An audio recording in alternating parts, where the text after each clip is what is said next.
Uma idosa entra em uma joalheria de luxo e é tratada com desconfiança. Sem provas, a gerente a acusa de roubo diante de todos, mas um homem entra e revela quem ela realmente é. A mãe do novo dono da rede acabava de ser humilhada e o país inteiro viu. Se esta história te interessou, não se esqueça de se inscrever no nosso canal e diga-nos de que cidade você nos está vendo. Continuamos. A manhã de quinta-feira chegou a São Paulo com aquele céu acinzentado, típico dos dias que anunciam chuva. No bairro dos Jardins, entre prédios, espelhados e vitrines reluzentes, a joalheria Esplendor despontava como um templo do luxo. Suas portas de vidro blindado refletiam a avenida movimentada, onde carros importados deslizavam em meio ao trânsito lento da capital paulista. A fachada ostentava o nome da marca em letras douradas, e as vitrines externas exibiam peças que custavam mais do que muitos brasileiros ganhariam em uma vida inteira. Dentro do estabelecimento, o ar-condicionado mantinha uma temperatura perfeita e um perfume francês discreto pairava no ambiente como uma nuvem invisível de privilégio. O piso de mármore italiano refletia as luzes estrategicamente posicionadas. As paredes eram revestidas com um papel de parede texturizado em tons neutros e quadros abstratos caríssimos decoravam os espaços entre as vitrines. Tudo ali fora pensado, calculado e executado para transmitir uma mensagem clara de exclusividade, poder e distinção. A joalheria Esplendor não era apenas um lugar para comprar joias. Era um símbolo de status, um filtro social silencioso que separava quem pertencia de quem apenas passava. Dona Helena desceu do ônibus 2 quadras antes do ponto habitual. Aos 72 anos, conservava uma postura ereta que denunciava décadas de ensino em salas de aula, corrigindo postura de alunos, escrevendo no quadro negro, carregando pilhas de provas para corrigir em casa. Suas mãos, marcadas pelo tempo e pelo trabalho, seguravam com firmeza uma bolsa de couro sintético que acompanhava seus passos havia mais de 10 anos.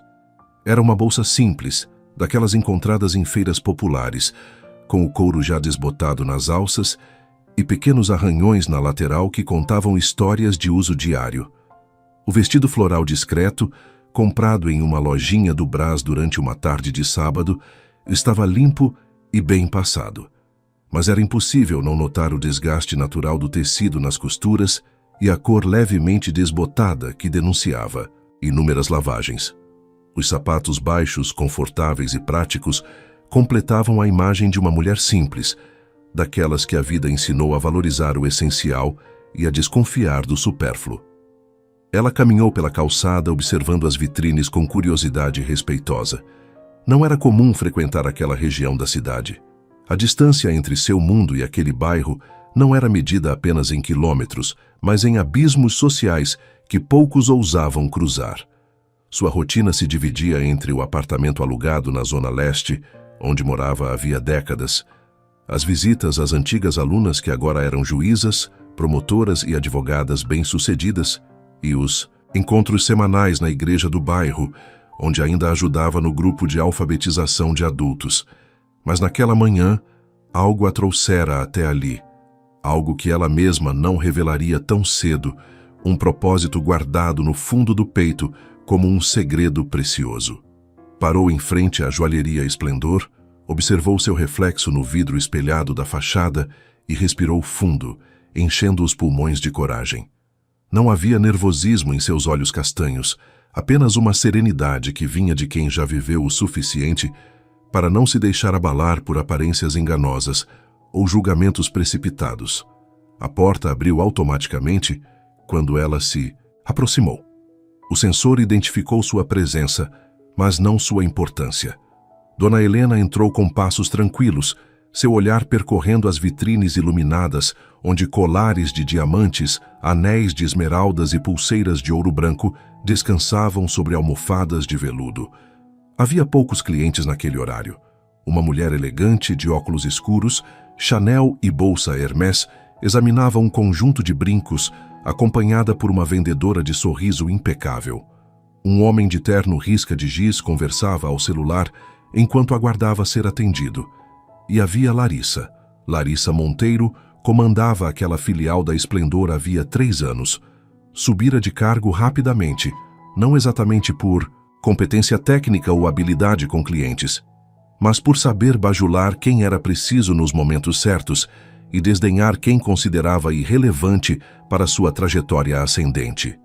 Aos 38 anos, vestia um conjunto de alfaiataria preto que custara 2 salários de uma professora aposentada, e seus cabelos loiros platinados estavam presos em um coque impecável que levara 40 minutos para ser construído pela manhã. Maquiagem perfeita aplicada por mãos profissionais, unhas feitas semanalmente em um salão de luxo na Oscar Freire, perfume importado que custava mais que o aluguel de muitas famílias brasileiras. Larissa era a personificação daquilo que a joalheria queria transmitir ao mundo, pelo menos na superfície polida que ela apresentava.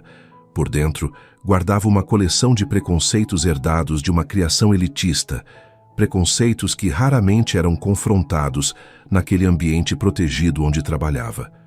Ela havia aprendido desde cedo a julgar as pessoas pela roupa que vestiam, pelo carro que dirigiam, pelo bairro onde moravam. E nunca, em todos aqueles anos, fora seriamente questionada por isso. Quando Dona Helena passou por ela em direção a uma das vitrines do fundo, Larissa a seguiu com o olhar. Não foi um olhar de boas-vindas. Foi um olhar de desconfiança, daqueles que vasculham e julgam antes mesmo de qualquer palavra ser trocada. A gerente cutucou discretamente a vendedora Patrícia, uma moça de 20 e poucos anos que ainda acreditava no atendimento humanizado.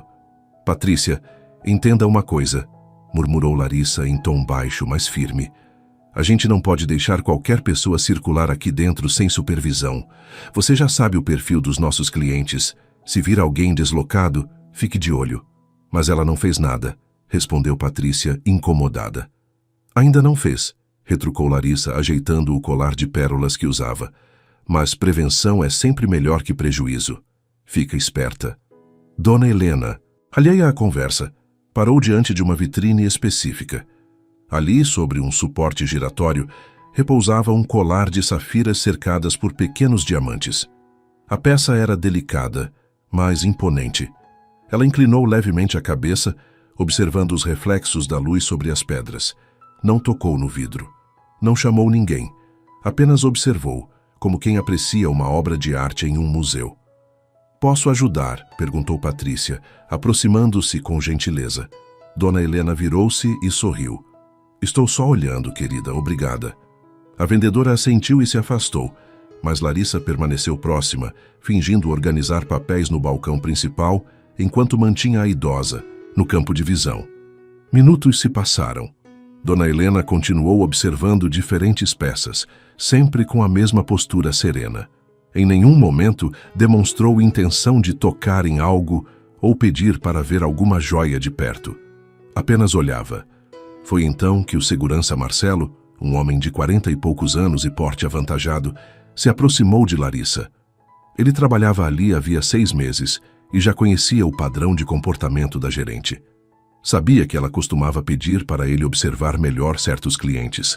Sempre os mesmos perfis, sempre as mesmas suspeitas infundadas. «Quer que eu fique mais perto?» perguntou. Ele em voz baixa. «Fica de olho», respondeu Larissa, sem tirar os olhos de Dona Helena. «A gente nunca sabe». Marcelo assentiu, mas algo nele hesitou. Ele já presenciara situações constrangedoras ali dentro. Pessoas humilhadas por pura suposição. Clientes legítimos tratados como suspeitos apenas porque não vestiam roupas de grife. E em todas essas vezes, ele ficara calado, obedecendo ordens, evitando conflitos. Afinal, precisava do emprego, tinha contas a pagar, uma filha pequena para sustentar. Mas o incômodo sempre permanecia. Dona Helena, após longos minutos de observação, caminhou em direção ao balcão central. Larissa imediatamente endireitou a postura como um predador que identifica o momento de agir. A idosa parou em frente a ela e, com voz tranquila, perguntou se poderia ver o colar de safiras mais de perto. «Aquele colar?» questionou Larissa, com um tom que já carregava desconfiança. «Sim», respondeu Dona Helena calmamente. «Gostaria de vê-lo melhor». Larissa cruzou os braços. A senhora está interessada em comprar. Não foi uma pergunta. Foi uma acusação disfarçada. Estou interessada em ver, respondeu Dona Helena, sem se alterar. É que esse tipo de peça é muito valiosa, sabe? A gente precisa ter cuidado com quem manuseia. O silêncio que se seguiu foi pesado. Dona Helena manteve o olhar fixo em Larissa, sem piscar, sem desviar. Não havia raiva em seus olhos. Havia tristeza. Aquela tristeza profunda de quem reconhece um padrão antigo, uma ferida social que nunca cicatriza completamente. Entendo, disse a idosa, sua voz ainda firme. Então vou apenas continuar olhando, se não for incômodo. Larissa não respondeu. Virou-se e voltou para trás do balcão, mas continuou vigiando cada movimento. Outros clientes começaram a perceber a tensão no ar. A mulher elegante dos óculos Chanel lançou um olhar de lado. O homem do terno parou de falar ao telefone por um instante. Até Patrícia, do outro lado da loja, sentiu o clima mudar. Dona Helena voltou a observar as vitrines. Caminhou lentamente, com a dignidade de quem sabe que não deve nada a ninguém. Parou diante de outra peça, um bracelete de ouro rosé com detalhes em pérolas. Inclinou-se levemente para observar melhor, mas manteve as mãos ao lado do corpo. Foi então que Larissa sentiu que era hora de agir. Ela saiu de trás do balcão com passos decididos, atravessou o salão e parou a poucos metros de Dona Helena. Seu rosto estava contraído, as narinas dilatadas. Respirou fundo como quem se prepara para um confronto inevitável, e então, em voz alta o suficiente para que todos ouvissem, disparou a acusação que mudaria tudo. A senhora vai ter que me acompanhar agora. Dona Helena virou-se lentamente. Como? Eu vi o que a senhora fez. Guardou algo na bolsa. Eu vi. O impacto foi imediato e devastador. Conversas cessaram, como se alguém tivesse desligado um interruptor invisível. Cabeças se viraram em sincronia, movidas pela curiosidade mórbida que atrai multidões para acidentes. A mulher dos óculos Chanel arregalou os olhos e deu um passo para trás, como se o simples fato de estar próxima pudesse contaminá-la de alguma forma. O homem do terno desligou o celular com um movimento brusco e se posicionou de modo a ter uma visão melhor da cena. Patrícia deixou cair a caneta que segurava e o som do objeto batendo no chão de mármore ecoou pelo silêncio tenso.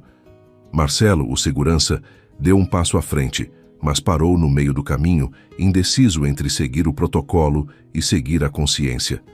E Dona Helena permaneceu imóvel, estatuesca, com as mãos visíveis uma de cada lado do corpo, os dedos levemente abertos, numa demonstração clara de que nada escondia.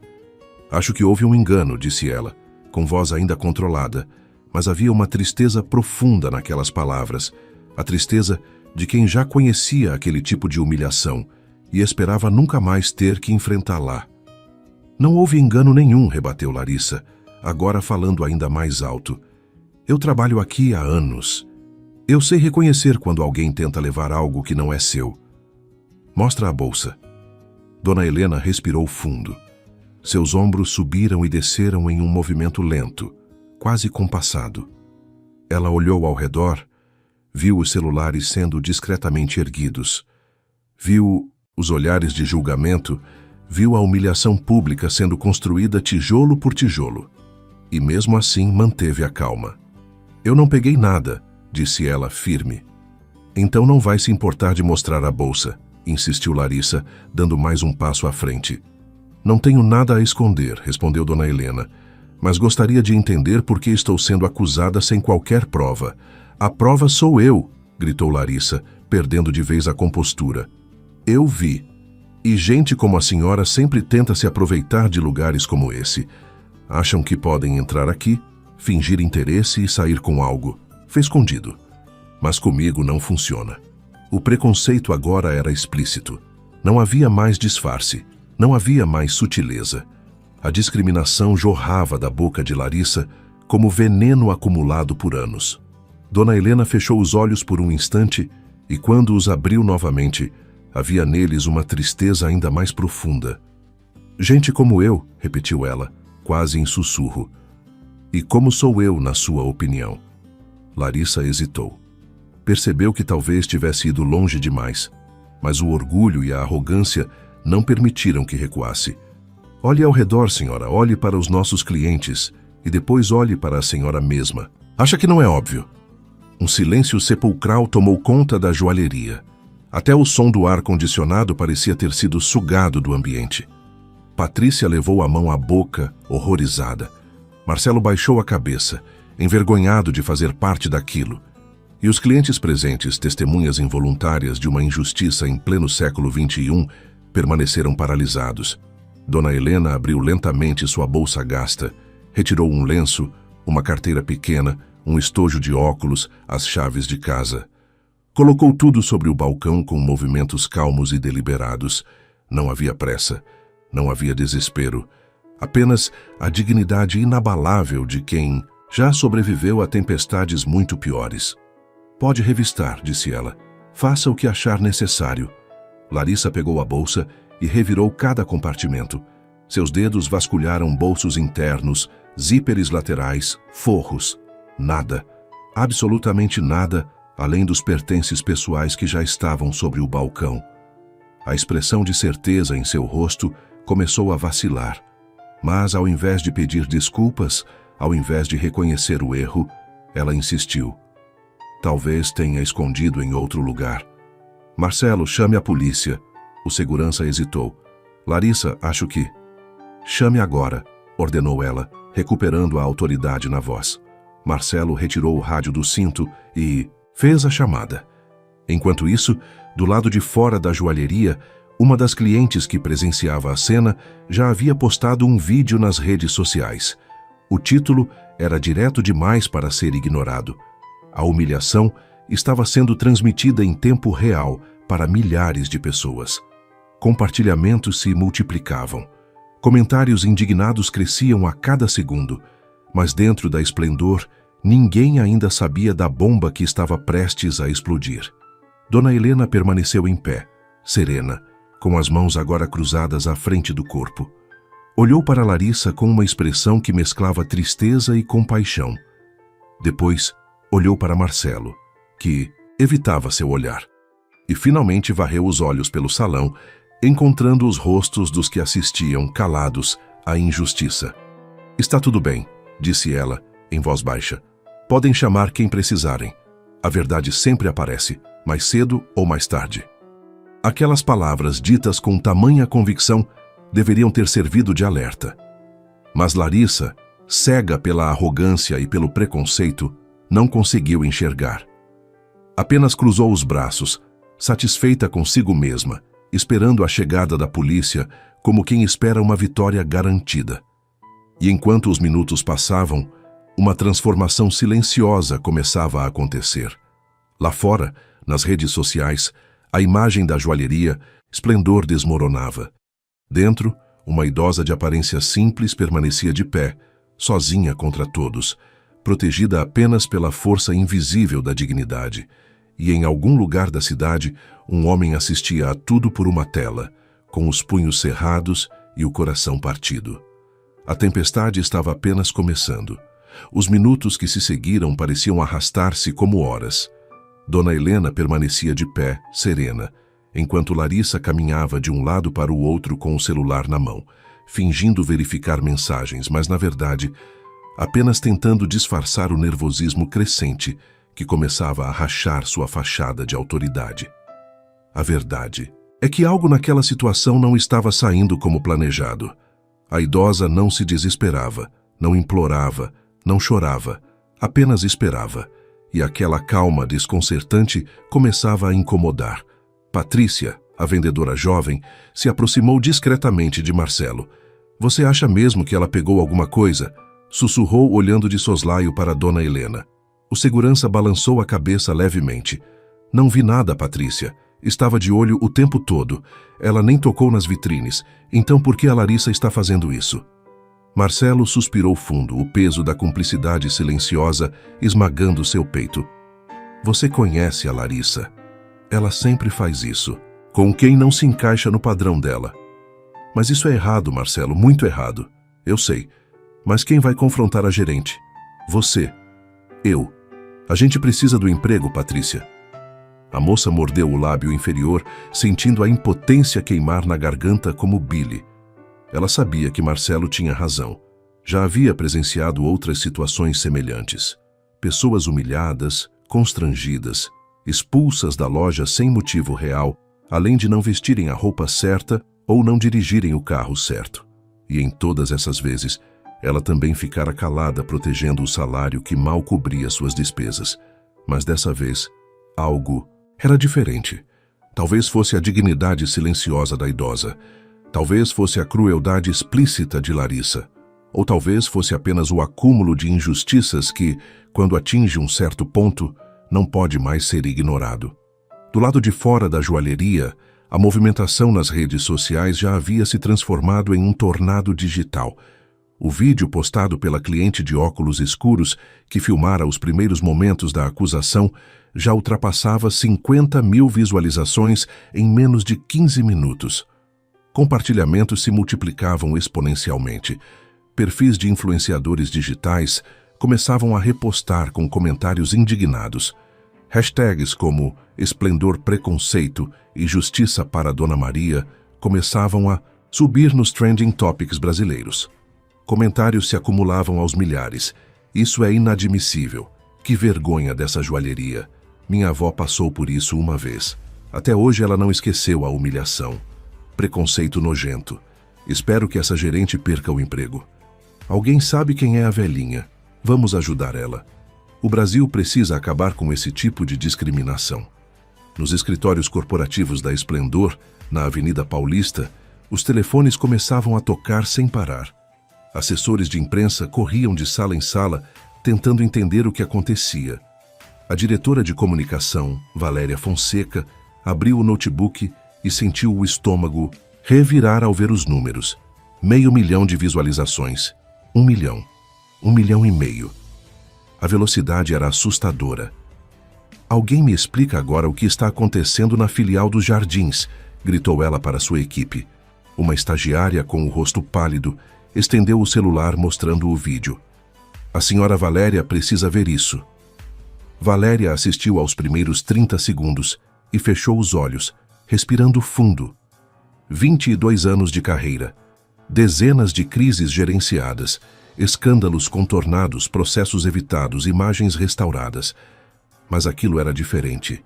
Aquilo era uma bomba social em plena explosão, e ela sabia que os estilhaços já estavam voando em todas as direções. Liga para a filial, agora. E me passa o celular da gerente. Como é o nome dela? Larissa Monteiro. Valéria digitou o nome no computador e acessou o arquivo funcional. 3 anos de casa.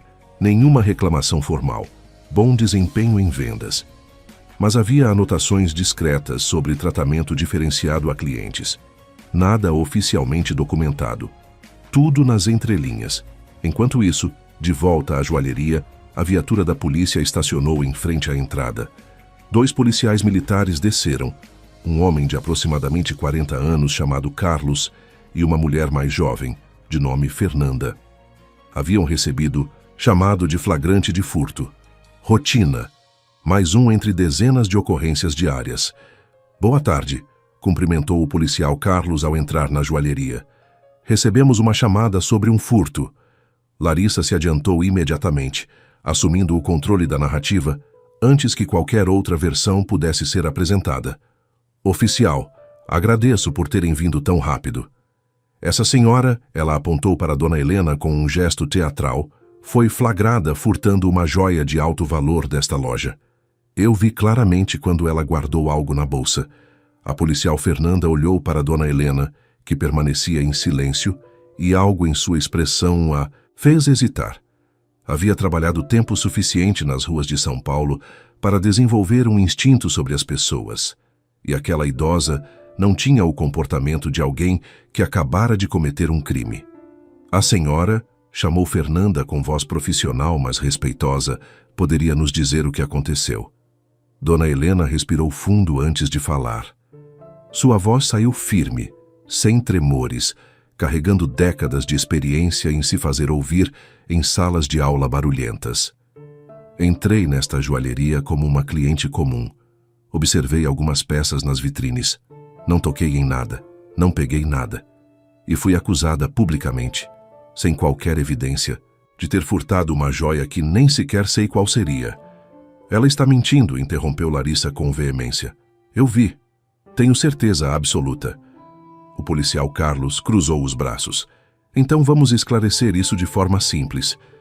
A senhora, dirigiu-se a dona Helena, se importaria de nos mostrar o conteúdo de sua bolsa. Não me importo, respondeu ela, pegando a bolsa que ainda estava sobre o balcão.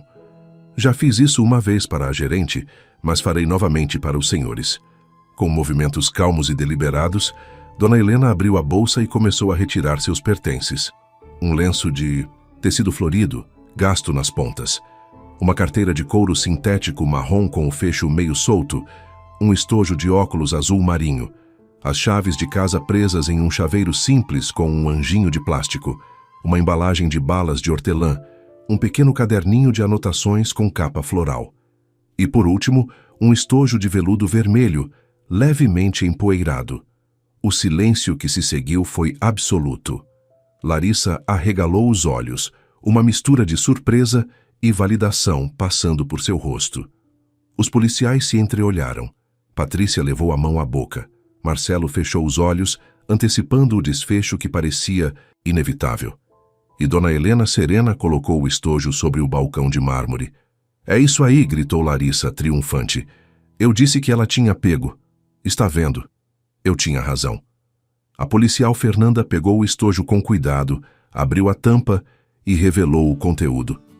Dentro, repousava um colar delicado com pedras que brilhavam sob a luz artificial da joalheria. Não era uma peça moderna, tinha um ar vintage, de algo que pertencia a outra época. As pedras, embora bonitas, não eram diamantes. Pareciam ser cristais ou talvez citrinos. O ouro era discreto, trabalhado com uma técnica artesanal que não se via mais nas joias contemporâneas. Esse colar é desta loja? Perguntou Carlos. Larissa se aproximou para examinar melhor, franzindo a testa. Nunca vi essa peça antes, mas ela tentou esconder. Isso por si só já é prova de má intenção. Fernanda se virou para dona Helena. Este colar pertence à senhora. Pertence, respondeu a idosa com a mesma calma. Era da minha mãe. Ela me deixou quando partiu há 15 anos. É uma das poucas coisas de valor que tenho. Estava na bolsa porque vim direto de uma consulta médica na região e não quis deixar em casa. Por que não mencionou isso antes? Questionou Larissa, tentando manter a acusação de pé. Dona Helena a encarou com olhos que misturavam tristeza e uma paciência quase sobrenatural. Porque a senhora me acusou de furto, sem me dar qualquer chance de explicar. Gritou, humilhou, julgou. E em nenhum momento perguntou se havia outra explicação. O policial Carlos pegou o estojo e examinou com mais atenção. Girou o colar sob a luz, observou os detalhes do fecho, analisou o estado de conservação. Essa peça não é daqui, disse ele finalmente olhando para Larissa. É claramente antiga, e o estilo não combina com nada que vi nas vitrines. Larissa sentiu o chão começar a se mover sob seus pés. Mas ela estava agindo de forma suspeita. Gente como ela sempre. Gente como eu, interrompeu dona Helena, e pela primeira vez sua voz subiu levemente de tom, carregando décadas de dor acumulada. A senhora já usou essa expressão antes, gente como eu. E exatamente o que isso significa, gerente. O silêncio que tomou conta da joalheria era opressivo. Larissa abriu a boca para responder, mas nenhuma palavra saiu. Sua mente buscava desesperadamente uma justificativa, uma saída, algo que pudesse reverter aquela situação que escorregava cada vez mais de seu controle. Mas não encontrava nada, porque no fundo ela sabia exatamente o que havia feito e sabia que não havia desculpa possível. A policial Fernanda guardou seu bloco de anotações. Não há flagrante de crime aqui. A senhora dirigiu-se a dona Helena, está livre para ir. E lamento muito pelo constrangimento. Dona Helena assentiu em silêncio, guardando seus pertences de volta na bolsa com a mesma calma com que os retirara. Seus movimentos eram lentos, quase ritualísticos, cada objeto voltando ao seu lugar. O lenço, a carteira, o estojo de óculos, as chaves, o caderninho. E por último, o estojo de veludo vermelho com o colar de sua mãe, aquela joia que carregava memórias de tempos mais simples, de abraços que nunca mais voltariam, de uma mulher que lhe ensinara a manter a dignidade mesmo quando o mundo insistia em tirar isso dela. Eu gostaria de registrar uma queixa, disse Larissa de repente, tentando um último movimento desesperado. Essa situação toda causou transtorno à loja. Clientes assustados. Movimento interrompido. Carlos a olhou com uma expressão que misturava descrença e desaprovação. A senhora está ciente de que acusar alguém falsamente de crime é Sim, um crime, calúnia, difamação. E dependendo das circunstâncias pode configurar dano moral. Larissa empalideceu. Eu não. Quer dizer, eu só estava protegendo o patrimônio da empresa. Fernanda balançou a cabeça, genuinamente decepcionada. A senhora humilhou uma pessoa idosa publicamente sem qualquer prova, baseada unicamente em preconceito. Se alguém deveria registrar queixa aqui, seria a vítima, não a acusadora. Dona Helena ajeitou a bolsa no ombro e olhou ao redor. Os clientes que haviam presenciado tudo ainda estavam ali, paralisados, testemunhas silenciosas de uma injustiça que se tornara pública demais para ser ignorada. Alguns já haviam baixado os celulares, constrangidos pela própria cumplicidade passiva. Outros ainda filmavam, documentando cada segundo daquela reviravolta. Não vou processar, disse Dona Helena, olhando diretamente para Larissa. Não porque a senhora não mereça consequências, mas porque acredito que a humilhação pública que acabou de passar é lição suficiente. Espero que aprenda algo com isso.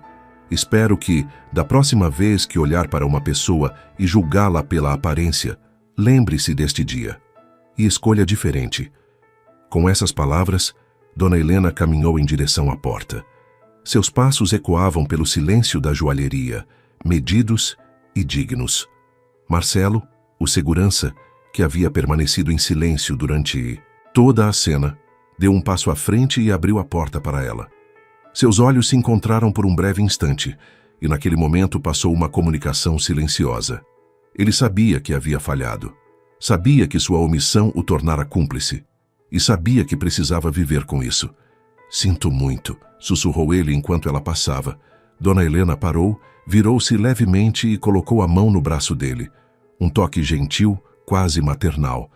Você ainda tem tempo de escolher diferente, disse ela baixinho. Nunca é tarde para fazer o que é certo. E então ela saiu atravessando a porta de vidro e emergindo na tarde cinzenta de São Paulo.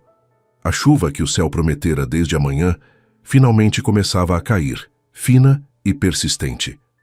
Dona Helena abriu uma sombrinha preta simples e seguiu pela calçada, desaparecendo em meio aos pedestres apressados que buscavam o abrigo da garoa. Dentro da joalheria, Larissa permanecia parada, as mãos tremendo levemente, o rosto ainda pálido. Os policiais se retiraram após registrar algumas anotações.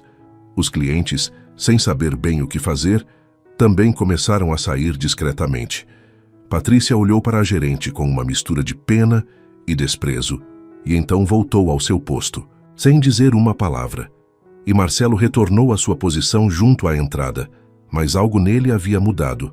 Uma decisão começava a se formar em sua mente. Do lado de fora daquelas paredes de vidro e mármore, a tempestade digital continuava crescendo. O vídeo agora tinha milhões de visualizações. Grupos de proteção aos direitos dos idosos já haviam identificado a joalheria e começado campanhas de boicote. Jornalistas procuravam informações sobre a idosa. E em algum lugar da cidade, em um escritório com vista panorâmica para a Avenida Paulista, um homem jovem, de olhos escuros e expressão séria, desligava o computador, onde assistira a tudo através das câmeras de segurança remotas. Rafael Almeida tinha 36 anos, cabelos negros ligeiramente grisalhos nas têmporas e uma postura que misturava determinação com algo que parecia dor contida. Ele era o novo proprietário majoritário da Rede Esplendor, cargo assumido apenas 3 semanas antes, após uma aquisição estratégica que surpreendeu o mercado de luxo brasileiro. Filho de uma professora aposentada e de um pai que partira cedo demais, Rafael construíra um império do zero, trabalhando em escritórios de contabilidade durante o dia e estudando direito à noite, transformando cada centavo economizado em investimento, cada oportunidade em crescimento. E agora, assistindo às imagens da câmera de segurança, onde sua mãe, Dona Helena, era humilhada publicamente na joalheria que ele acabara de adquirir, Rafael sentia uma mistura de raiva, tristeza e determinação queimar em seu peito. Havia pedido a ela que fizesse aquele teste. Queria saber como seus funcionários tratavam pessoas comuns. Queria entender a cultura real da empresa que acabara de comprar. Mas jamais imaginara que o resultado seria tão brutal, tão explícito, tão doloroso de assistir. Ele pegou o telefone e discou um número. A ligação foi atendida no segundo toque. Convoque reunião de emergência com toda a diretoria. Agora. E quero a gerente da filial dos Jardins no meu escritório em 1 hora. Não aceito desculpas. Do outro lado da linha, a secretária respondeu com voz tensa. Sim, senhor Almeida. Mas o senhor está ciente de que... Estou ciente de tudo, interrompeu Rafael. E é exatamente por isso que preciso agir. Minha mãe acabou de ser humilhada em uma empresa que leva meu nome. E isso não vai ficar assim. Ele desligou o telefone e olhou pela janela. A chuva agora caía forte sobre São Paulo, lavando as ruas, mas incapaz de lavar a mancha que acabara de ser exposta. Rafael sabia que o que viria a seguir mudaria tudo, não apenas para a empresa, mas para todos os envolvidos naquela história, e principalmente para a sociedade que precisava desesperadamente aprender uma lição sobre respeito, dignidade e humanidade. A tempestade estava longe de terminar. Na verdade, ela estava apenas começando. A sala de reuniões no 22º andar do edifício comercial na Paulista tinha uma vista panorâmica de São Paulo. Janelas do chão ao teto revelavam a cidade que pulsava lá embaixo, indiferente aos dramas que se desenrolavam naquele espaço de poder.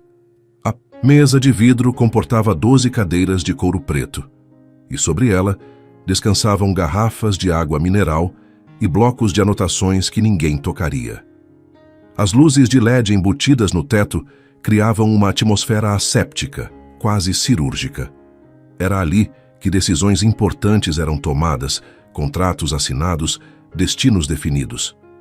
Rafael Almeida entrou na sala com passos firmes, mas seu rosto carregava uma expressão que mesclava controle e fúria contida. Vestia um terno azul marinho impecável, mas havia dispensado a gravata. Seus olhos escuros percorreram os presentes. Valéria Fonseca, a diretora de comunicação, já estava sentada com o notebook aberto, o rosto marcado pela tensão de quem passara as últimas 2 horas tentando conter um incêndio com um copo de água. Ao lado dela, Gustavo Medeiros, o diretor jurídico, um homem de óculos de grau e expressão permanentemente preocupada.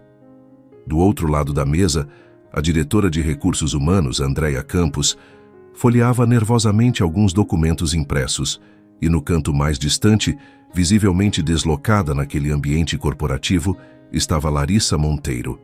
Seu coque impecável da manhã agora mostrava fios soltos. A maquiagem estava ligeiramente borrada ao redor dos olhos, traindo lágrimas que tentara esconder no banheiro antes de subir.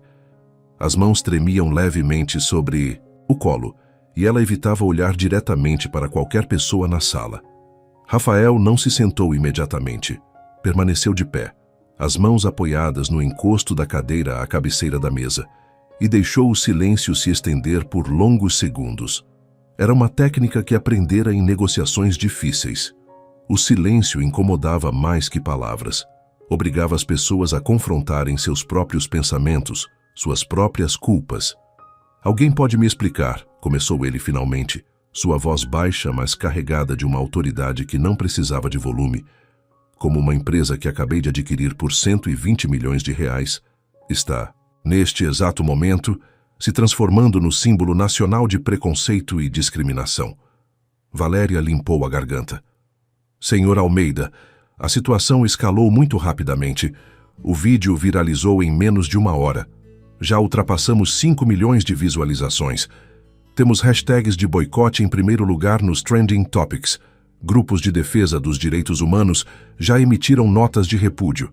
E a imprensa está nos procurando sem parar. Eu sei de tudo isso, Valéria. Eu assisti. Do começo ao fim, pelas câmeras de segurança da loja, vi cada segundo daquela humilhação pública. Então não preciso de relatórios, preciso de soluções. Gustavo, o diretor jurídico, ajeitou os óculos.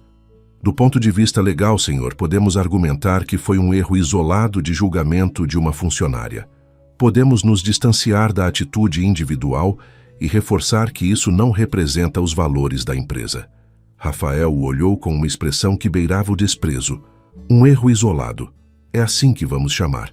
E quando descobrirem que não foi isolado, que há um padrão, que essa cultura existe nesta empresa há anos. O silêncio que se seguiu foi pesado. Andréia, a diretora de RH, mexeu desconfortavelmente na cadeira. Com todo respeito, Sr. Almeida, nunca tivemos reclamações formais sobre discriminação. Nunca tiveram reclamações formais, repetiu Rafael, sua voz carregada de ironia amarga. Ou nunca criaram um ambiente onde as pessoas se sentissem seguras para reclamar. Qual das duas opções você acha mais provável, Andréia?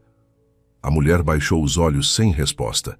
Rafael finalmente se sentou, mas sua postura permanecia tensa, ereta. Ele abriu uma pasta que trouxera e espalhou algumas folhas sobre a mesa. Eram prints de comentários das redes sociais, matérias de sites de notícias, capturas de tela de grupos de WhatsApp discutindo o caso. Vocês viram isso?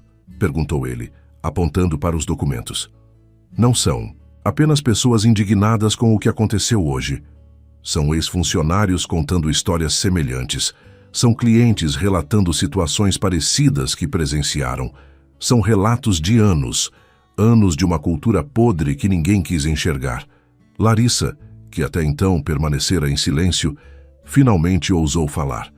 Sua voz saiu trêmula, quase inaudível. Senhor Almeida, eu não sabia. Quer dizer, eu achei que estava protegendo o patrimônio da empresa. Foi um mal-entendido. Rafael virou-se para ela com uma velocidade que a fez encolher na cadeira. Um mal-entendido. A senhora acusou uma mulher de 72 anos publicamente de furto. Sem prova, sem verificação, baseada unicamente em como ela estava vestida. E chama isso de mal-entendido. Eu vi algo suspeito. É meu trabalho ficar atenta. Larissa, disse Rafael, e havia algo em sua voz agora que soava dolorosamente pessoal. Aquela mulher que você humilhou hoje é minha mãe. O impacto foi como uma explosão silenciosa. Valéria deixou cair a caneta que segurava. Gustavo arregalou os olhos. Andréia levou a mão à boca. E Larissa ficou completamente pálida, o sangue drenando de seu rosto como se alguém tivesse aberto uma torneira. Sua mãe, conseguiu balbuciar. Minha mãe, confirmou Rafael, e pela primeira vez sua voz tremeu levemente, revelando a dor sob o controle. Dona Helena, professora aposentada, a mulher que trabalhou 40 anos em escolas públicas da periferia, que educou centenas de jovens que hoje são juízes, promotores, advogados, médicos, a mulher que criou um filho sozinha depois que meu pai faleceu, que vendeu brigadeiro de porta em porta para pagar meus livros de faculdade, que nunca, em toda a sua vida, pegou nada que não fosse seu. Essa é a mulher que você acusou de ladra. As lágrimas agora corriam livremente pelo rosto de Larissa. Eu não sabia. Como eu poderia saber? E esse é exatamente o problema, respondeu Rafael, sua voz recuperando a firmeza. Você não sabia, não perguntou, não verificou. Simplesmente olhou para uma pessoa idosa com roupas simples e decidiu que ela não merecia estar ali. Decidiu que ela era suspeita. Decidiu que ela era culpada. Tudo isso antes de qualquer palavra ser trocada. Rafael se levantou novamente e caminhou até a janela, observando a cidade lá embaixo. Quando eu assumi esta empresa, disse ele de costas para todos, fiz um pedido à minha mãe. Pedi que ela visitasse algumas de nossas lojas sem se identificar. Queria saber como tratávamos as pessoas comuns, os clientes que não chegam em carros importados, que não vestem roupas de grife. Queria entender a cultura real desta empresa, não a que está escrita nos manuais corporativos. Ele se virou para encarar a sala novamente. E agora eu sei. Agora eu vi com meus próprios olhos o tipo de tratamento que oferecemos. E é inaceitável. Valéria tentou intervir. Senhor Almeida, entendo sua indignação, mas precisamos pensar estrategicamente. Se assumirmos publicamente que foi sua mãe, a situação pode ficar ainda mais complexa. Mais complexa, questionou Rafael. Valéria, a situação não pode ficar mais complexa. Ela já é um desastre completo. A diferença é que agora vamos lidar com isso com transparência e honestidade. Chega de esconder, chega de minimizar, chega de proteger uma cultura que está podre. E o que o senhor propõe? Perguntou Gustavo cautelosamente. Rafael voltou à cabeceira da mesa e se sentou, mas desta vez sua postura era diferente. Havia determinação ali, mas também uma vulnerabilidade rara em ambientes corporativos. Proponho o seguinte: Larissa está demitida por justa causa, efetiva imediatamente. Não aceito recursos, não aceito negociações. Larissa soluçou alto, mas Rafael continuou sem pausa. Vamos emitir um comunicado oficial assumindo integral responsabilidade pelo ocorrido. Não vamos culpar apenas uma funcionária. Vamos reconhecer que existe uma cultura problemática na empresa e vamos anunciar medidas concretas. Que tipo de medidas? Perguntou Andréia. Rafael pegou uma folha de papel e começou a listar. Treinamento obrigatório sobre diversidade e inclusão para todos os funcionários, sem exceção. Criação de um canal anônimo de denúncias de discriminação. Revisão completa de todos os protocolos de atendimento. Contratação de uma consultoria externa especializada em combate ao preconceito para auditar nossas práticas. E uma campanha pública de compromisso com atendimento digno a todas as pessoas, independente de aparência ou condição social. O silêncio que se seguiu era de espanto. Gustavo foi o primeiro a reagir. Senhor Almeida, com todo respeito, isso vai custar milhões e vai expor ainda mais a empresa. Prefiro gastar milhões fazendo o certo do que economizar perpetuando o errado, respondeu Rafael firmemente. E quanto a expor, Gustavo, nós já estamos expostos. A diferença é que agora vamos nos expor fazendo algo a respeito, ao invés de apenas tentando abafar. Valéria respirou fundo. Se é essa a direção, então precisamos agir rápido. A janela de oportunidade para controlar a narrativa é curta. Sugiro que façamos um pronunciamento em vídeo ainda hoje, com o senhor, pessoalmente. Concordo, disse Rafael, mas não quero um vídeo corporativo frio. Quero falar como ser humano, como filho da mulher que foi humilhada, como novo proprietário que está enojado com o que viu.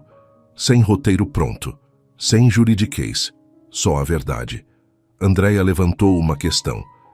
E os outros funcionários, os que testemunharam e não fizeram nada? O segurança, as vendedoras. Rafael ponderou. Convoque todos para sessões individuais. Quero entender o papel de cada um. Alguns podem ter sido cúmplices passivos por medo de perder o emprego.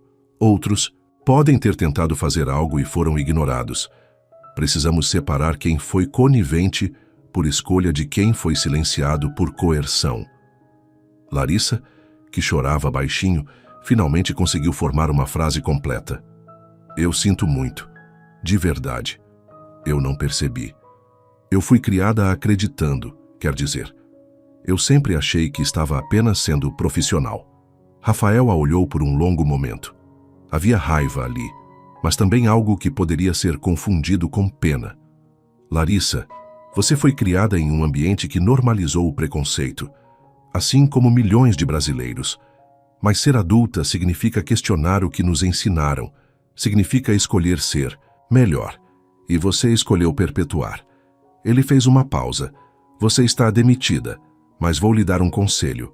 Use isso, use essa dor, use essa vergonha, e se torne uma pessoa melhor, porque se continuar sendo quem foi hoje, sua vida profissional acabou antes de começar.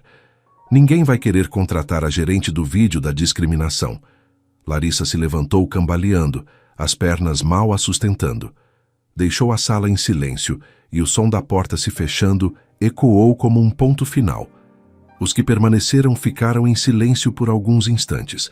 Então Rafael voltou a falar, sua voz agora mais suave, mas não menos determinada. Quero que entendam uma coisa. Minha mãe não quer vingança. Ela nunca quis. Quando saiu daquela joalheria, ela não estava com raiva. Estava triste. Triste porque viu, mais uma vez, o quanto nossa sociedade ainda precisa evoluir. Ele olhou para cada pessoa na sala. Mas eu não sou tão generoso quanto ela. Eu estou com raiva. E vou usar essa raiva para transformar esta empresa, para que nenhuma outra pessoa, nunca mais, passe pelo que minha mãe passou. E se isso significar desmontar tudo e reconstruir do zero, então é isso que vamos fazer. Valéria assentiu, já digitando no notebook. Vou preparar o roteiro para o vídeo. Sem roteiro, Valéria. Só me dê uma câmera e um lugar silencioso. Vou falar do coração. Do lado de fora daquela sala, São Paulo continuava sua rotina frenética. Milhões de pessoas em seus próprios mundos, suas próprias batalhas. Mas naquele 22º andar, uma pequena revolução estava sendo planejada. Não com armas ou barricadas, mas com palavras, políticas e um compromisso de fazer diferente. E enquanto isso, em um apartamento modesto na Zona Leste, Dona Helena preparava um chá de camomila, as mãos ainda firmes apesar da idade. Ela sabia que seu filho estava furioso. Conhecia aquele fogo que ardia nele quando via injustiça. Era o mesmo fogo que ela sempre tentara temperar com sabedoria e paciência. O telefone tocou. Era Rafael. "Mãe", começou ele, a voz carregada de emoção. "Eu vi tudo. Sinto muito. Sinto muito por ter pedido isso à senhora. Nunca imaginei que seria tão..." "Filho", interrompeu ela suavemente. "Não se desculpe. Foi exatamente por isso que aceitei fazer. Porque precisávamos saber. E agora sabemos. E você vai fazer a coisa certa, eu confio em você. Mas a senhora não merecia passar por aquilo." Dona Helena sorriu, mesmo sabendo que ele não podia ver. "Meu filho, eu já passei por pior e sobrevivi. O que aconteceu hoje não me define. Define aquela moça. E define a sociedade que criamos, mas também define o que você vai fazer agora. E nisso eu tenho orgulho." Rafael respirou fundo do outro lado da linha. "Eu te amo, mãe. Também te amo, meu filho. Agora vai. Faz o que precisa ser feito. E lembra, isso não é sobre vingança, é sobre transformação." Quando desligou, Dona Helena voltou à sua xícara de chá. Olhou pela janela de seu apartamento, vendo as luzes da cidade começarem a se acender na noite que chegava. Pensou em todas as batalhas que lutara na vida, em todas as humilhações que engolira em silêncio, em todas as vezes que fora julgada pela aparência e não pelo caráter, e pensou que talvez, apenas talvez, desta vez algo mudaria. Não apenas para ela, mas para todas as outras Helenas que ainda enfrentavam o preconceito diário de uma sociedade que insistia em julgar pelas aparências. Lá fora, a noite caía sobre São Paulo. E com ela a promessa de um amanhã diferente. O estúdio improvisado na sala de reuniões era simples. Uma câmera profissional montada sobre um tripé, um fundo neutro cinza, duas luzes suaves posicionadas estrategicamente. Valéria havia sugerido contratar uma equipe de produção completa, mas Rafael recusou. Queria algo autêntico, humano, sem os artifícios corporativos que costumavam distanciar empresários de pessoas reais. Ele estava sentado em uma cadeira giratória, sem paletó, apenas a camisa social azul clara com as mangas dobradas até os cotovelos. Os cabelos ligeiramente desalinhados, sinal de que passara as mãos por eles múltiplas vezes nas últimas horas. Não havia maquiagem profissional, não havia teleprompter, não havia roteiro. Apenas um homem prestes a falar verdades que muitos prefeririam manter escondidas. "Pronto?", perguntou o técnico de vídeo. Rafael respirou fundo, ajeitou a postura e acenou afirmativamente. A luz vermelha da câmera se acendeu. "Boa noite. Meu nome é Rafael Almeida e sou o novo proprietário majoritário da joalheria Esplendor. Hoje uma das nossas filiais foi palco de um incidente que viralizou nas redes sociais e expôs algo que eu, como novo gestor desta empresa, não posso e não vou tolerar. Uma cliente foi publicamente acusada de furto sem qualquer prova, baseada unicamente em sua aparência. Foi humilhada, constrangida e tratada como criminosa por simplesmente não se encaixar no padrão estético que algumas pessoas associam a quem pode frequentar uma joalheria de luxo.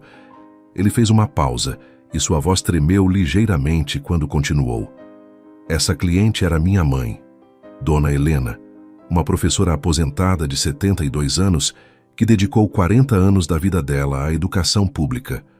Uma mulher que criou um filho sozinha, que trabalhou incansavelmente para dar oportunidades que ela mesma nunca teve. Uma mulher que, ao contrário do que a gerente da nossa loja presumiu, tem mais dignidade e caráter em um único dedo do que muitas pessoas conseguem acumular em uma vida inteira. Rafael olhou diretamente para a câmera, seus olhos brilhando com emoção contida. Mas aqui está o ponto mais importante. Mesmo que não fosse minha mãe, mesmo que fosse uma completa estranha, aquilo seria igualmente inaceitável. O que aconteceu hoje não é sobre quem era a vítima. É sobre o tipo de sociedade que construímos. Uma sociedade onde julgamos as pessoas pelo que vestem antes de conhecermos quem são. Onde presumimos culpa com base em aparência. Onde o respeito é tratado como privilégio de alguns, não como direito de todos. Ele ajeitou a posição na cadeira. Assumo total e integral responsabilidade pelo que aconteceu. Sim, foi uma funcionária específica que cometeu o ato. Mas ela não agiu no vácuo. Ela agiu dentro de uma cultura que permitiu, que tolerou e talvez até encorajou esse tipo de comportamento. E essa cultura para hoje. A gerente responsável foi demitida por justa causa. Mas isso é apenas o começo. Porque demitir uma pessoa não resolve um problema sistêmico. Rafael pegou uma folha de papel que estava sobre a mesa ao lado. A partir de agora, a Esplendor implementará as seguintes medidas.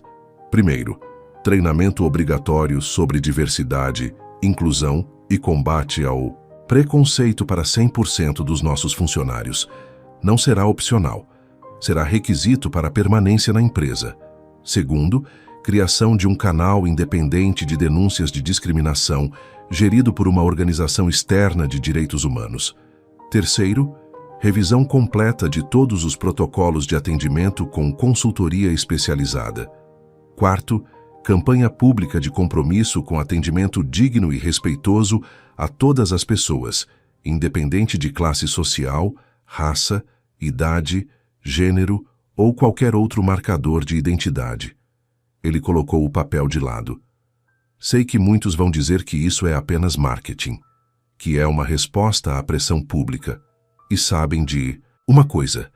Tem razão em desconfiar, porque vivemos em um país onde empresas frequentemente fazem promessas vazias depois de escândalos. Mas eu não comprei esta empresa para perpetuar o que estava errado. Comprei para transformar.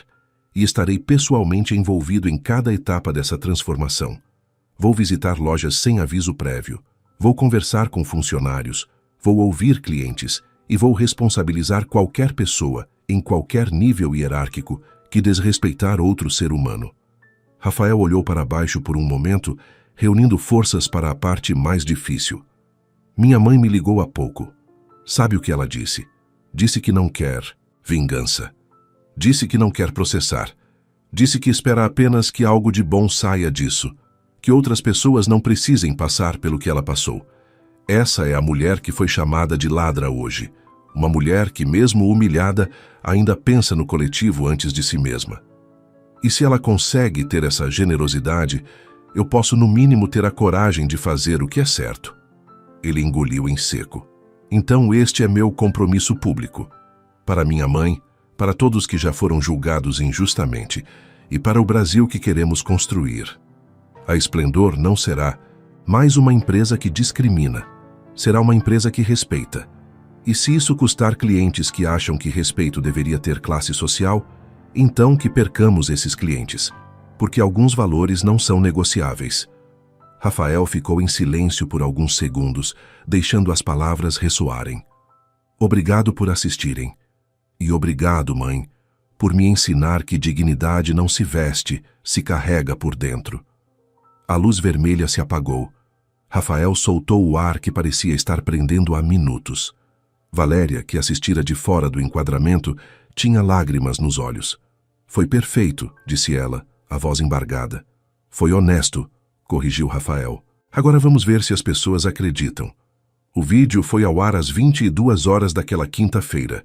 Em menos de 10 minutos, já tinha 100 mil visualizações. Em meia hora, 500 mil. Em uma hora, 2 milhões. Os comentários começaram a chegar em ondas. Isso sim é posicionamento. Parabéns pela coragem. Chorando aqui. Que filho maravilhoso. Que mãe incrível. Finalmente, um empresário que assume responsabilidade de verdade. Vamos ver se cumpre o que prometeu. Mas o discurso foi forte. Minha avó merecia um neto assim, emocionante demais. Mas também havia ceticismo, como Rafael previra. Bonito na teoria. Quero ver na prática. Marketing bem feito. Mas será que muda mesmo alguma coisa? Fácil falar depois que viralizou. Cadê a ação real? E havia, inevitavelmente, os comentários cruéis. Mimimi. A velha não devia estar lá mesmo. Agora qualquer um vai poder entrar em loja de luxo. Virou bagunça. Esse país está perdido. Defendendo o vagabundo agora. Rafael leu alguns comentários e fechou o notebook. Sabia que não poderia agradar a todos. E honestamente não queria. Algumas pessoas eram parte do problema, não da solução. Mas o importante era que a maioria absoluta dos comentários era positiva. A maré da opinião pública estava do lado do que era certo. Enquanto isso, em diferentes partes de São Paulo, outras pessoas também assistiam ao vídeo. Marcelo, o segurança da joalheria, estava sentado no sofá surrado de sua sala, sua filha de 8 anos dormindo no quarto ao lado. Ele assistiu ao vídeo 3 vezes seguidas, cada palavra de Rafael ecoando em sua consciência como uma acusação pessoal. Ele vira tudo. Sabia que era errado. E não fizera nada. Pegou o celular e digitou uma mensagem para o número que encontrara no site corporativo da Esplendor. Era o canal de contato direto com a direção. Meu nome é Marcelo Santos. Sou segurança da filial Jardins. Presenciei o incidente de hoje e não fiz nada para impedir. Sei que também sou responsável. Gostaria de conversar pessoalmente sobre o que vi e o que sei sobre outras situações parecidas que aconteceram. Se ainda tiver emprego depois disso, quero fazer parte da mudança. Se não tiver, pelo menos quero fazer o certo. Enviou a mensagem e sentiu um peso sair dos ombros. Talvez perdesse o emprego. Talvez enfrentasse consequências. Mas pela primeira vez em muito tempo, poderia olhar no espelho sem desviar os olhos. Patrícia, a vendedora, jovem, também assistia ao vídeo em seu quarto alugado em uma pensão na Zona Sul. Ela sempre soubera que o que acontecia na joalheria era errado. Presenciara outras situações, embora nenhuma tão explícita quanto a de hoje. E sempre se calara por medo. Medo de perder o emprego. Medo de ser vista como problemática. Medo de não conseguir pagar as contas. Mas as palavras de Rafael a tocaram profundamente. Principalmente quando ele disse que alguns valores não são negociáveis.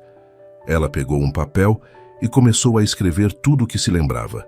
Todas as vezes que vira clientes sendo tratados diferentemente. Todas as orientações veladas de Larissa sobre vigiar certos perfis. Todas as pequenas injustiças que se acumulavam dia após dia. Seria sua contribuição para a mudança prometida, mesmo que isso tivesse um custo pessoal. Na casa de Larissa, em um apartamento de 2 quartos em Pinheiros que ela mal conseguiria pagar agora sem emprego, a ex-gerente também assistiu ao vídeo, mas sua reação foi diferente. Raiva, humilhação, sensação de injustiça. Como ele ousava expô-la assim? Como ousava transformá-la em vilã nacional? Ela estava apenas fazendo o seu trabalho, apenas protegendo a empresa. Mas enquanto essas justificativas passavam por sua mente, uma parte pequena e insistente de sua consciência sussurrava verdades desconfortáveis. Ela sabia. Lá no fundo, sabia que não era sobre proteger a empresa. Era sobre poder, sobre sentir-se superior, sobre validar preconceitos que carregava desde a infância, sem nunca questionar. Desligou o computador e foi para a cozinha. Abriu uma garrafa de vinho. Serviu uma taça. e então outra e outra, tentando afogar a vergonha que começava a rachar sua armadura de negação. Mas a vergonha, descobriu, sabia nadar. De volta ao apartamento de Dona Helena, a professora aposentada preparava-se para dormir. Vestiu uma camisola simples de algodão, escovou os dentes, passou creme nas mãos ressecadas de anos de giz e trabalho. Olhou-se no espelho do banheiro e viu rugas que contavam histórias. Viu olhos que testemunharam injustiças e ainda assim mantinham esperança. Viu uma mulher que sobrevivera. O telefone tocou. Era uma antiga aluna, agora promotora de justiça. Professora Helena, acabei de ver o vídeo. Não sabia que era a senhora. Estou chocada. Está bem. Precisa de alguma coisa. Posso ajudar de alguma forma, Dona Helena sorriu. Estou bem, querida, de verdade. Foi difícil, não vou mentir. Mas também foi importante.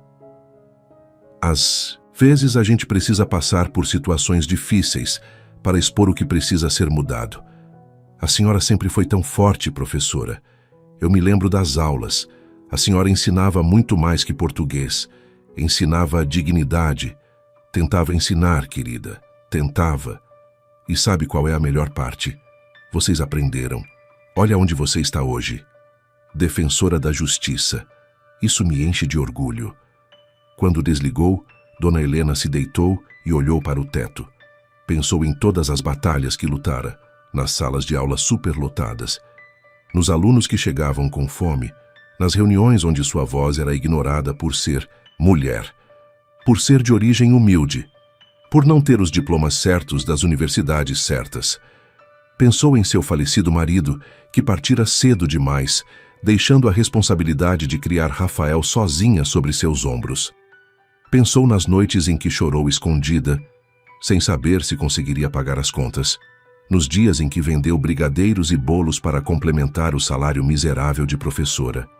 E pensou em Rafael, seu filho, seu orgulho, o menino que estudou sob a luz da vela quando faltava energia, que trabalhou desde os 14 anos para ajudar em casa, que nunca desistiu, nunca se curvou, nunca perdeu a bondade apesar das dificuldades.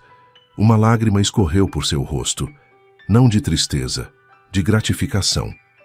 Porque mesmo depois de tudo que passara naquele dia, mesmo depois da humilhação pública, ela sabia que algo de bom sairia disso. Seu filho garantiria isso. E talvez, apenas talvez, alguma outra Helena em algum outro lugar do Brasil não precisasse passar pelo mesmo. Fechou os olhos e dormiu. E pela primeira vez em muitas noites, seus sonhos foram tranquilos. Lá fora, São Paulo respirava. Milhões de vidas se entrelaçando em uma dança caótica de esperanças e lutas. E em meio a todo esse caos, uma pequena semente de mudança havia sido plantada. Ainda era cedo para saber se germinaria. Mas pelo menos agora havia solo fértil e vontade de regar. A noite avançou. E com ela, a promessa de que o amanhã poderia, talvez, ser um pouco melhor que o hoje. 3 meses haviam se passado desde aquela quinta-feira que mudara tantas vidas. A primavera chegava a São Paulo, trazendo dias mais longos e um calor que anunciava o verão. Na filial da joalheria Esplendor nos Jardins, as mudanças eram visíveis não apenas na estrutura, mas no ar que se respirava. Havia algo diferente naquele espaço, que antes cheirava apenas a perfume francês e privilégio. Agora havia humanidade. Rafael caminhava pelos corredores da loja sem aviso prévio, como prometera. Era sua 5ª visita surpresa em 3 meses. Observava discretamente as interações entre funcionários e clientes. Via Patrícia atendendo uma senhora de vestido simples, com o mesmo sorriso genuíno que oferecia a uma cliente de salto alto e bolsa de grife.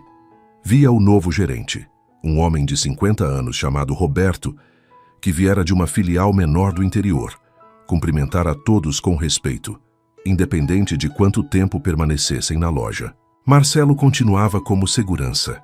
Rafael decidira mantê-lo após uma conversa de 2 horas, onde o homem confessou tudo, todas as vezes que presenciara discriminação e se calara, todos os momentos em que escolhera o emprego sobre a consciência. Mas também falou sobre como aquele dia o transformara, como não conseguia mais dormir sem pensar no olhar de Dona Helena, como decidira que nunca mais seria cúmplice silencioso de injustiça. Rafael o manteve não por piedade, mas por acreditar em segundas chances para quem genuinamente queria mudar. E Marcelo provara isso. Tornara-se o maior defensor das novas políticas. Participara ativamente dos treinamentos. E, mais importante, criara um protocolo pessoal de intervir educadamente, sempre que percebesse qualquer sinal de tratamento diferenciado, baseado em aparência. A transformação não ficou restrita àquela filial. As 53 lojas da rede Esplendor espalhadas pelo Brasil passaram pela mesma reestruturação. Treinamentos obrigatórios que duravam 3 dias inteiros, não sessões rápidas de 2 horas que ninguém levava a sério. Consultores especializados que faziam visitas aleatórias, se passando por clientes comuns. Um canal de denúncias que recebia, investigava e punia infrações com transparência total. Nos primeiros 2 meses, 17 funcionários foram demitidos por justa causa, após denúncias comprovadas de discriminação. Não eram apenas gerentes, eram vendedores, supervisores, até um diretor regional que achava que sua posição o protegia. Rafael deixou claro que hierarquia não era escudo para preconceito. Se alguém desrespeitasse outro ser humano, estava fora, sem exceções. A campanha publicitária lançada pela empresa causou impacto nacional. Não eram fotos de modelos perfeitos em cenários luxuosos. Eram imagens reais de pessoas reais. Uma avó com neta escolhendo um presente de formatura. Um casal de idosos comemorando 50 anos de casamento. Uma jovem estudante comprando seu primeiro par de brincos com o salário do estágio. E, no centro de tudo, a foto de Dona Helena tirada com sua permissão, com a frase que se tornara o slogan da nova Esplendor. Respeito não se veste, se carrega por dentro. As vendas, surpreendentemente, aumentaram. Muitos clientes que antes se sentiam intimidados pela atmosfera elitista, agora entravam com confiança. E, curiosamente, mesmo alguns clientes mais abastados aprovaram as mudanças. Comentários como finalmente uma empresa que entende que luxo deveria ser sobre qualidade, não sobre exclusão, começaram a aparecer. Mas nem tudo foi fácil. Houve resistência. Clientes que reclamaram que a joalheria estava perdendo sua exclusividade. Funcionários que pediram demissão porque não concordavam com as novas políticas. Investidores que questionaram se todo aquele esforço valeria financeiramente. Rafael enfrentou cada resistência com firmeza. Aos clientes insatisfeitos, ofereceu educadamente a sugestão de procurarem outras joalherias que ainda praticavam exclusão. Aos funcionários resistentes, desejou sorte em seus próximos empregos. Aos investidores, mostrou números que provavam que fazer o certo também era bom para os negócios.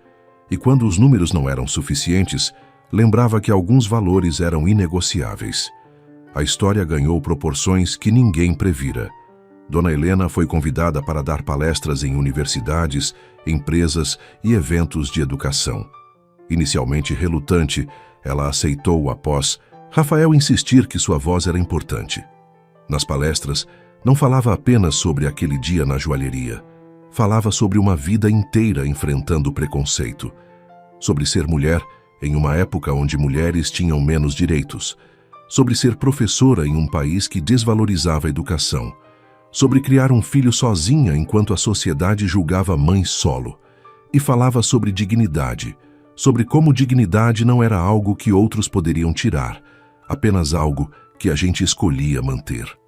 Suas palavras tocavam plateias de centenas de pessoas que saíam das palestras transformadas, muitas com lágrimas nos olhos, todas com algo para pensar. Em uma dessas palestras, realizada em uma grande universidade de São Paulo, Dona Helena notou uma mulher sentada na última fileira, cabelos loiros, postura encolhida, tentando não ser notada. Era Larissa. Após a palestra, enquanto pessoas se aglomeravam para tirar fotos e fazer perguntas, Larissa permaneceu no fundo.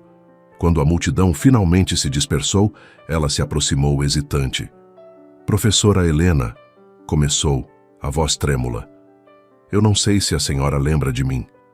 Dona Helena a olhou com aqueles olhos serenos que pareciam enxergar através das pessoas. Lembro sim, Larissa.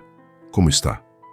A pergunta, feita com genuína preocupação, quebrou as defesas que Larissa construíra. Lágrimas começaram a cair. Estou tentando. Não consegui outro emprego.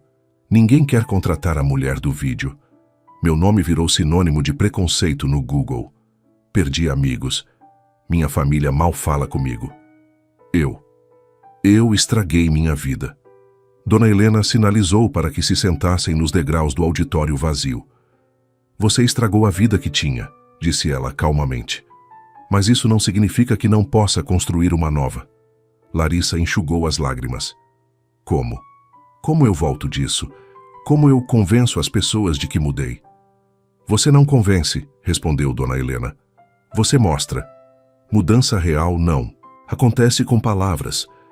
Acontece com ações consistentes ao longo do tempo. E, principalmente, acontece quando a gente faz o trabalho interno de entender de onde vêm nossos preconceitos. Eu tenho ido à terapia, confessou Larissa. 3 vezes por semana. Estou descobrindo coisas sobre mim que não gostaria de saber. Sobre como fui criada. Sobre crenças que absorvi sem questionar. E sobre quanto mal causei sem nem perceber. Isso é um começo, disse Dona Helena. Um bom começo. Mas você precisa entender que algumas consequências não desaparecem. Você vai carregar isso. A questão é o que você faz com esse peso. Deixa ele te destruir ou usa ele como combustível para ser melhor? Larissa olhou para as próprias mãos. A senhora consegue me perdoar. Dona Helena ficou em silêncio por um longo momento. Eu já perdoei, Larissa. Perdoei no mesmo dia, porque guardar rancor só envenenaria meu coração, não puniria você. Mas perdão não apaga consequências, e não significa que confio em você. Confiança se reconstrói com tempo e provas. Eu entendo, sussurrou Larissa, e eu sinto muito, de verdade.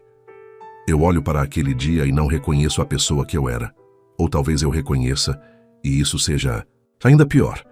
O reconhecimento já é crescimento, disse Dona Helena, colocando gentilmente a mão no ombro da moça.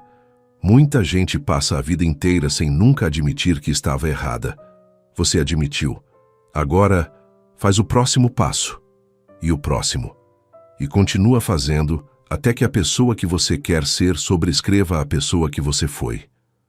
Quando Larissa saiu, Dona Helena ficou sentada nos degraus, olhando o auditório vazio. Rafael, que esperava nos bastidores, se aproximou. Você é incrível, mãe. Eu teria mandado ela embora. Eu sei, filho. Você tem o coração do seu pai. Justo, mas duro. Eu tenho o coração de professora. Vejo o potencial onde outros veem casos perdidos. Rafael se sentou ao lado dela. Você acredita mesmo que ela pode mudar? Acredito que todos podem mudar se quiserem de verdade. Não sei se ela quer, mas dei a ela ferramentas. O resto é responsabilidade dela. Meses continuaram passando. A história da joalheria Esplendor entrou para casos estudados em faculdades de administração como exemplo de gestão de crise transformada em oportunidade de mudança real. Rafael foi convidado para falar em congressos empresariais. Sempre levava a mesma mensagem. Lucro e ética não são opostos, são complementares. E empresas que não entendem isso estão fadadas a falhar na era da transparência. Dona Helena voltou à sua rotina de professora aposentada, mas agora com convites ocasionais para palestrar. Continuava morando no mesmo apartamento alugado na Zona Leste. Rafael oferecera múltiplas vezes comprar um lugar melhor para ela, mas ela recusava. Este é meu lar, filho. Não preciso de mansão. Preciso de paz. E paz eu tenho aqui. Marcelo foi promovido a supervisor de segurança, responsável por treinar novos funcionários. Tornou-se referência em protocolo de atendimento respeitoso. Sua história de transformação, de cúmplice silencioso a agente de mudança, era contada nos treinamentos como exemplo de que nunca é tarde para escolher diferente. Patrícia assumiu posição de gerente em outra filial. Levou consigo as lições aprendidas e construiu uma equipe onde respeito era a premissa básica, não diferencial. Mantinha contato com Dona Helena, visitando-a quando podia, e sempre agradecendo por ter sido testemunha de uma lição que mudou sua vida. E Larissa? Larissa continuou sua jornada solitária de reconstrução. Conseguiu um emprego temporário em uma pequena loja de bijuterias, onde trabalhava sem glamour, sem poder, apenas tentando sobreviver e aprender. Continuava em terapia. Continuava enfrentando as consequências de suas escolhas. Mas também lentamente continuava mudando. Um ano depois daquele incidente, a joalheria Esplendor organizou um evento. Não uma inauguração de loja ou lançamento de coleção. Um evento de celebração de cultura organizacional. Funcionários de todas as filiais foram convidados, e no centro do palco, uma homenagem. Rafael subiu ao palco e pediu que sua mãe se juntasse a ele. Dona Helena, constrangida com a atenção, subiu os degraus devagar. Rafael segurou sua mão. Há um ano, começou ele, minha mãe entrou em uma de nossas lojas e foi tratada como criminosa. Foi um dos piores dias da minha vida assistir aquilo, mas também foi, de certa forma, um dos mais importantes, porque expôs uma verdade que precisávamos encarar e nos deu a oportunidade de fazer diferente. Ele olhou para a plateia de funcionários. Hoje, eu não vejo mais uma empresa que discrimina. Vejo uma empresa que respeita. Uma empresa onde cada pessoa que entra é tratada com a dignidade que merece. E isso não aconteceu porque eu ordenei. Aconteceu porque cada um de vocês escolheu fazer diferente. Escolheu questionar preconceitos. Escolheu tratar pessoas como pessoas. Dona Helena pegou o microfone. Sua voz, embora suave, preencheu o auditório. Eu não queria ser símbolo de nada. Só queria comprar um presente. Mas a vida nos coloca em situações que não escolhemos para ensinar lições que precisamos aprender. Aquele dia me ensinou que a luta contra o preconceito não acabou. Continua, todo dia, em cada interação. Mas também me ensinou que mudança é possível. Quando há vontade, quando há coragem e quando há amor. Ela olhou para Rafael. Meu filho transformou dor em propósito. Vocês transformaram uma cultura tóxica em cultura de respeito. E juntos, provamos que uma empresa pode ser lucrativa e ética, bem-sucedida e humana, poderosa e gentil. A ovação foi ensurdecedora. Lágrimas corriam por rostos de pessoas que entendiam o peso daquelas palavras. Porque muitos ali também haviam sido vítimas de preconceito em algum momento. Também haviam sido julgados por aparência. Também haviam carregado a dor de não serem vistos como seres humanos plenos. Naquela noite, Rafael e Dona Helena jantaram juntos em um restaurante simples perto do apartamento dela.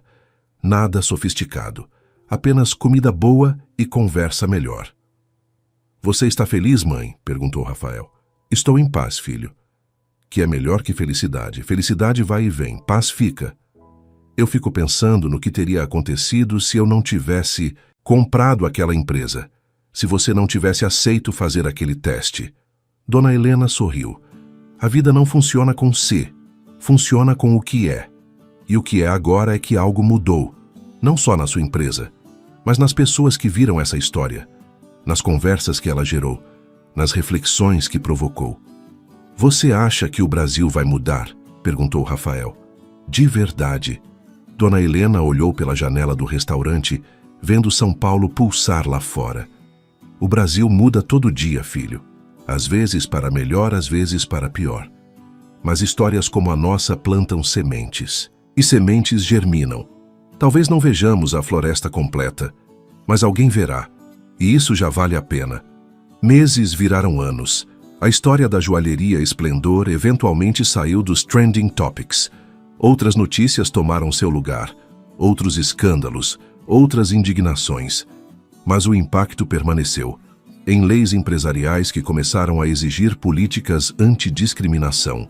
Em treinamentos que se tornaram obrigatórios em setores de varejo. Em pessoas que, ao entrar em uma loja, lembravam daquela história e tratavam funcionários com respeito. E em funcionários que, ao ver clientes de aparência simples, lembravam daquela história e ofereciam o mesmo atendimento que dariam a qualquer um. Dona Helena continuou vivendo sua vida simples, dando aulas voluntárias de alfabetização, visitando antigas alunas, cuidando de seu pequeno jardim na varanda e, ocasionalmente, quando convidada, compartilhando sua história para que outros aprendessem o que ela levou uma vida para entender. Que respeito não é favor, é direito, e dignidade não se negocia. Rafael continuou tocando a empresa com a mesma filosofia. Cresceu, abriu novas filiais, expandiu para outros países, mas nunca abandonou os princípios que estabelecera naquele dia difícil quando viu sua mãe ser humilhada. E sempre, em cada decisão importante, perguntava a si mesmo: o que minha mãe faria? O que seria mais humano? E a joalheria Esplendor se tornou mais que uma empresa de luxo. Tornou-se um exemplo. Imperfeito, porque nada humano é perfeito, mas real. De que mudança é possível? De que lucro e ética podem coexistir?